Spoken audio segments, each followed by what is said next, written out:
Got that wide angle lens on there or what? Yeah, well wide, isn't it?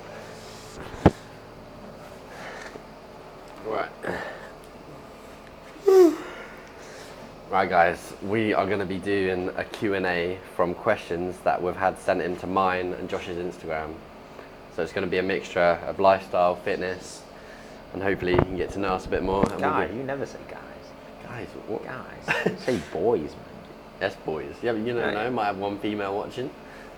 Well, that's a female. Exactly. Call a female a guy. Right, guys. Guys can just mean anyone. Oh my guys. Right, let's get into the first question. So, how are you guys? How are you guys always on trips away? Considering we're in Mexico, recording this right now. You go first. Well, the beauty of what we do, which is online coaching, is we do it all on the laptop, which means it's remote. So we do have the flexibility of being able to work in different places, which is probably one of our favorite things that we like to do. Just traveling to different environments like Mexico, Marbella. We are very, very much like going to Spain all the time. Yeah, Spain's life. This is an interesting place. Love Spain. Like Mexico is, very interesting. Putting it nicely, it's different to Europe, very different, but still been like a good experience. But where we work online, it means we're not tied down to one place. Yeah, I like to go about a little bit just because it helps me think of either like new ideas, obviously film, obviously new content and new spots and stuff like that.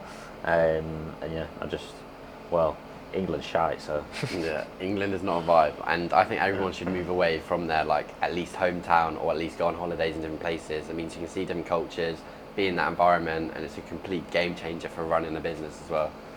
And the sun is needed all year round. I don't know about you. I hope the UV's fucking high enough right now. Yeah. Alright, we got another question. Someone said, what's the dream/mission? For me personally, obviously, money's always going to be a goal. I think if people say it's not, then in my opinion they're a liar. But one thing I'll add is my biggest thing is that I want to create like a movement, like a massive community of people, like-minded individuals, like between like 25, 35, and just people who are like myself, similar sort of like interests, similar sort of like goals, aspirations, etc. And really build something like that, something special, something that people don't really want to leave. I think with our industry, I think anybody can change your calories and change your workout plan, do this and do that, but one thing that people can't replace is like a specific community, like specific like personalities in that community and stuff like that. So for me personally, like I want to build something out like absolutely huge, and then like I said, have a couple of like maybe 4 or 5 coaches underneath me that are going to manage these people, as well as me working with my specific guys as well. Yeah, I rate that highly. That's kind of similar to like what I want to set out and do. And my kind of like mission is to build like a platinum lifestyle, not just for me, but for my clients, in terms of being able to live life on their terms, being in the shape they desire, and actually having like what you said, like the community of people, because not everyone wants to improve the way they look or think the way they think, like improve their mindset, being surrounded by these people that just want more out of life. Because I'm pretty sure I've said this before, but we are not like the average person. We want to do these things, go on these trips, improve the way we're feeling, improve the way we're looking in every single variable. So that's what I want to cultivate for me and my clients, and an environment to do that. And then obviously reach financial goals, have this kind of vehicle in terms of like, I don't know how I'm saying that, in terms of have this business where I can just grow and kind of have time freedom with it as well. So I feel like that's a big one of mine. Yeah. Right, question 3. What does your average day look like? For me, I usually get up at like 5:30, 6ish, without sounding too cliche. Cold shower, get up, work for probably for 3 hours, like ideally non-interrupted, so I don't really open WhatsApp for the first like 2.5, 3 hours of the day. It just allows me to work so much quicker, so much more efficiently, getting a lot done in a short amount of time. Then go to the gym, come back, eat, and then crack on with like calls for the rest of the day really. And then usually clock off around 7:30, and then just be doing bits and bobs on my phone while I'm just chilling out, and then go to bed around 9:30ish, something like that. Yeah, mine's pretty similar, but I don't hate myself that much to have a cold shower in the morning. So I wake up, have a warm shower. I usually wake up around like 6.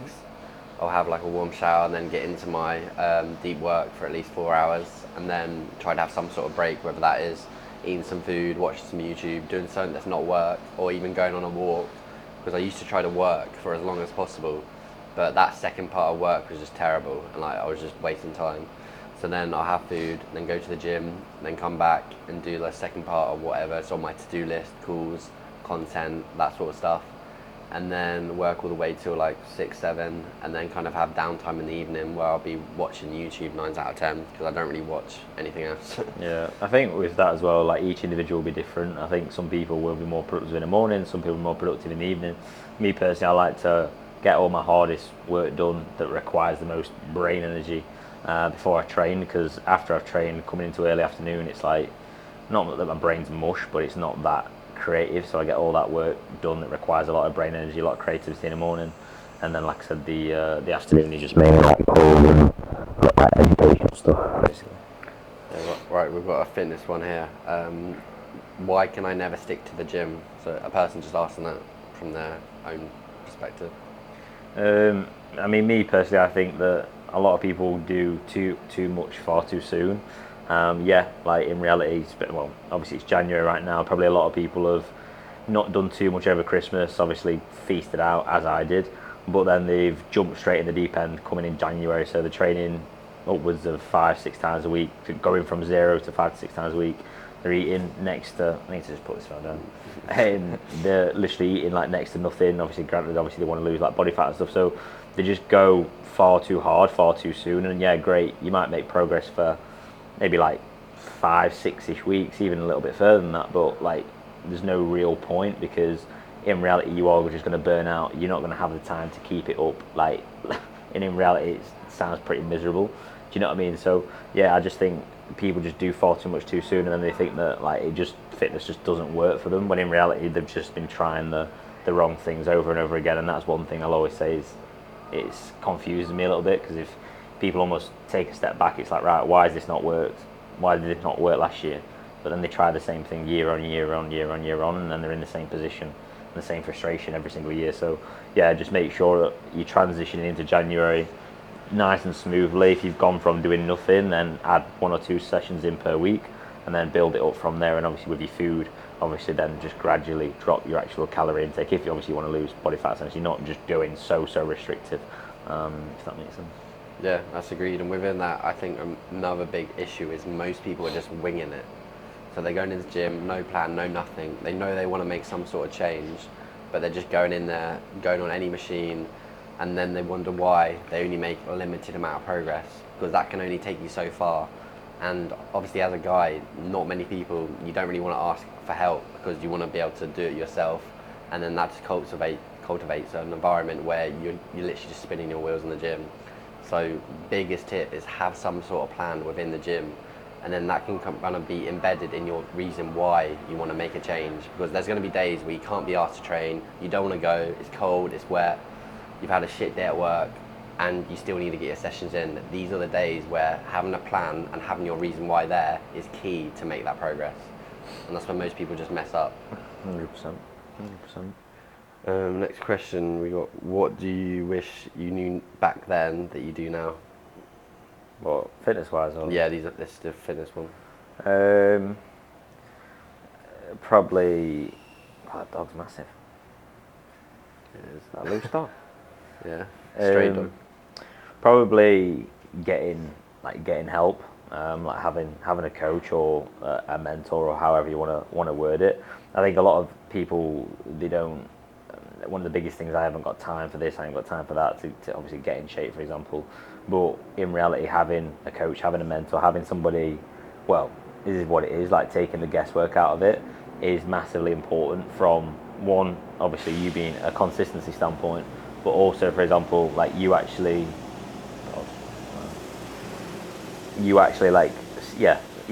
from a consistency standpoint, so you sticking to things, but also it takes out that stress. Like you've got work, family, whatever else, all these other different things to think about, which obviously you need to put your time and energy into. Whereas like you don't really need to be thinking about the fitness stuff. And I think if I'd have had obviously I've got a coach right now, but I said if I had a coach back in the day, I know I would have progressed so much quicker. And obviously I'd have been probably ahead of where I'm at right now. So I think that's one thing I'll always sort of like suggest to people, like early on, like yeah, you'll make obviously decent progress, but again, you want to get as much out of that same amount of work. And I think having somebody who's been there, done it, who obviously, for example, looks and exactly how you want to look, essentially, for example, then just learning from them, learning from their mistakes, and then having an actual tailored plan that's specific to you and obviously your requirements and obviously etc. That would be my biggest point. I'm not just saying that because I am a coach. Yeah. I think it's massively important to have. Yeah, I think I agree with that point, and within that as well, I remember when I first started training, I didn't want to ask for help because number one, I was too like shy to reach out, and I wanted to do it by myself, and that means like the first few years of training, I made limited progress, and it was shocking. So number one tip is like agreed what Josh said, like it's okay to reach out and ask for help, and if you don't want to ask for help, then find people that are in the position where you want to get to, and then understand their habits, see how they train, see what they do, and like even educating yourself on how to get a result can be a complete game changer. And the biggest thing to take into making progress within like a gym kind of setting is consistency is always going to be king. But actually showing up when you don't want to, putting in the graft, because that's what it takes to build a good physique, which when I first started I didn't really realise. I thought I could go in the gym, wing my nutrition, wing the workout and kind of look alright, when that wasn't the case. Yeah, 100%. What we got now? I'm getting damp, mate. Yeah, we got another lifestyle one here, so it's about fitness, funny enough. What got you into fitness? I was a fat mess, really. Put up a picture here. Yeah.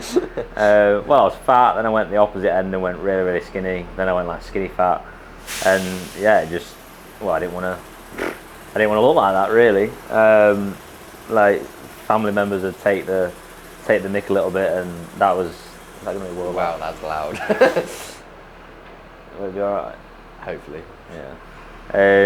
I mean, family members would like take the mick a little bit and stuff like that, and I just think I used that as like motivation. Do you know what I mean? I know that I don't want to, for example, look like this. I don't want to feel like this. Do you know what I mean? I want to be confident within myself, and I think obviously, actually, when it comes to like obviously the old females. And obviously stuff like that's obviously going to be a big driver, but just also just feeling better with myself. I always struggled with confidence as a kid. I used to I'd be speaking in class, I'd go like red and all that all the time. So confidence was a big thing for me, and obviously looking better and improving my the way I look and the way I feel, just in general improve that self-confidence. So that was the biggest one for me. Not looking how I want to look, but obviously just not being confident in myself at all. Yeah, that's fair. Mine's the same, but I was like really skinny and small and shy of every single female out there. Like in school, I was always the smallest guy out there, last to pick in five-a-side, which always used to get me. And there's little things like that. I was just never putting myself out there, and I knew I had to make a change. Oh, good sport! You're dead football. He's a funny guy. Yeah, I was tiny and just shy and just not the guy that I wanted to be, and I knew I had to make a change, and that's where I first started joining the gym, and from there it just literally transformed my life. But the first few years that I knew I needed to make a change, I just didn't do anything about it, and then it wasn't until like end of sixth form when I got to a point where I knew something had to change, because I was just not happy, had no confidence, shy, and it was just not the one at all. And then that's when I actually joined the gym. Yeah. What's the best place? Oh, sure. It's actually so noisy here. We have to sleep with that. Hopefully you guys can hear us, because yeah, this is what we have to sleep with, because there's like a delivery yard over there. Get me home. It's a nightmare. Well, what's the best place you've ever been? LA. LA. Yeah. Why? Just, I said it when I was there. I was like, I feel like I'm on a movie set everywhere I go. Like literally every road, like the beaches, just the whole setting is just, I don't know. It just obviously not in a good place right now, but like it's just a sick place. That or like I went to Miami, but I think it was a bit I went when I was like 16, so I feel like obviously I didn't really truly take it in. I think if I went now, I'd take it in a little bit more. But yeah, LA's up there, and then New York is up That's there. what I was gonna say. Yeah. New York is one of the best places I've ever been. It's literally you're walking around with your head up like you're in a movie set as well, and it's just so surreal coming from like living in the UK, going to New York that you've only ever seen on like movies and things, and Yeah. everything is built up so high, like it's sick. Yeah, it is so good. But LA for me, I think. Yeah, that's fair. New York and LA. Right, now we're on back to a fitness question.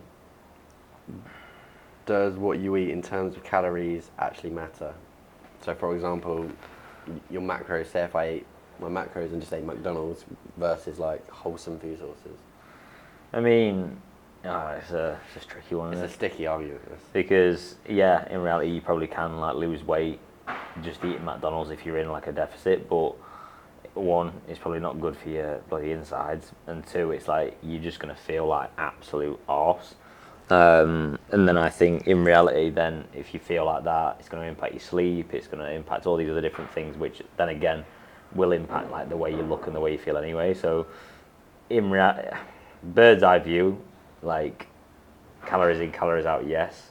But then in terms like from I guess a psychological standpoint, like you are going to be feeling much worse than if you had a balanced diet of all these other different things and you hit the same amount of calories. So people are going to argue that, but yeah, I don't think calories in, calories out is as fixed. Is that a word? As true as people say. No. That's my opinion anyway. Well, it's not people that have done one extreme or the other. They've only either done one party, Yeah. and then they argue each side. Because on paper, yeah, you can do either, but like you said, the way you feel, the way you sleep, like if you're in a deficit, if you're eating all McDonald's, it's not very satiating. You're going to be hungry again. The little things like that matter when you're trying to work towards a goal. So I always preach like 80% wholesome food sources and 20% within reason, and then that's the more sustainable approach. Because sticking to either one of them, they're not sustainable. No. Because if you're just having 100% wholesome food sources, you're gonna get those cravings at some point. And the more Yeah. shit you eat, the more shit you want, essentially. Yeah, exactly. And then the other side of it, you're just going to feel like an absolute couch potato. Yeah, you're gonna feel awful. And your skin will be greasy and You're just gonna look like a mess. It is not a vibe. And your bog will be a mess and all. Yeah, exactly. So in that sense, I think it matters. Yeah, Like, mine's already a mess. yeah, it does matter what you eat. So don't sleep on nutrition. Like, make sure you are eating your fruit, veg, and keeping it clean within reason, but still like enjoy 20%, 15% of what you want, going out with your missus, going out with your mates. We sound like people's parents, don't we? Eat Yeah. veggies. Yeah. That's what Right, it takes. hit me. What Hit do you, me. This is the last one actually. What do you think is people's biggest mistake when trying to get into shape? Sort of similar to the other one, isn't it? Yeah, it's pretty similar. Doing too much too soon. That would be the biggest. That would be the biggest one. We'll leave that one. But yeah, that's basically all our questions. So Bosh. hopefully you guys took some value from that and kind of understand what we're like. And if you want more of these, let us know. Yeah, and these I need to continue these shorts. Yeah. Stay. We'll see you guys in the next one. Peace. Let's go. Let's go.